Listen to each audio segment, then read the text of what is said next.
you can get at least a brief shower or even a quick burst of heavier rain. But the tropics, lots to discuss there. We're going to zip right through it, but get you up to date on what's happening. No named systems yet, but we still have a couple of areas, one of which in the Caribbean with at least high potential to form into something. Right now, it's not very well formed.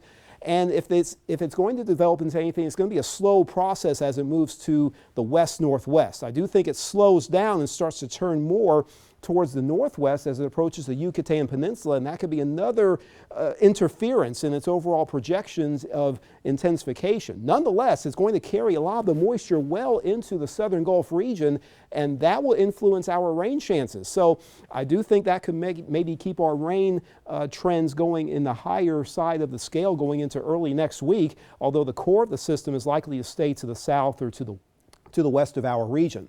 But it's this area, which we're calling it Invest 98L, just a fancy term just to put an identifier on that swirl in the open Atlantic. It does have a favorable zone through the next several days where it will intensify most likely and become a tropical storm, but the forecast data on it is still kind of poor. We need a better developed system to start to move into the northern side of the Caribbean, and that will help to refine the forecast data. So there's still a lot of questions about that, but we do need to watch this very closely. Not only can it bring some moisture into the Gulf and the Florida Peninsula, if it continues to develop, it will more than likely have more of an impact maybe around the Florida Straits or perhaps even the eastern or central Gulf based on some of the forecast track guidance. This doesn't account for the potential strength, but even that Caribbean low is likely to have some kind of Gulf focus as we advance into the long-term future, perhaps early next week. So we're going to have plenty of reasons to monitor those systems and